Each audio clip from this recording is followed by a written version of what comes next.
一个家好不好，不是你的房子有多大，而是你有没有一个好妻子。一个女人是家里最好的风水。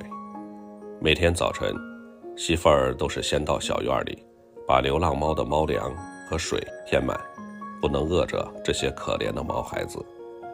今年闰2月，按风俗要给父母买鞋。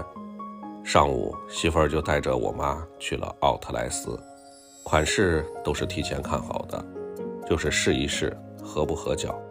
在买东西上，媳妇儿的眼光从来都不会输。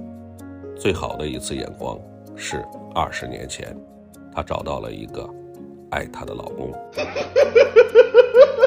你爱我1尺，我爱你1丈。前些天给丈母娘买了一台华凌50HL1空调，媳妇儿手把手地教丈母娘怎么使用，如何在手机上控制。丈母娘兴奋地说：哎呀，这个好，再也不用找遥控器了。媳妇儿又吓唬丈母娘说：这2天到春寒，你别不舍得用，到时候冻感冒了还得上医院。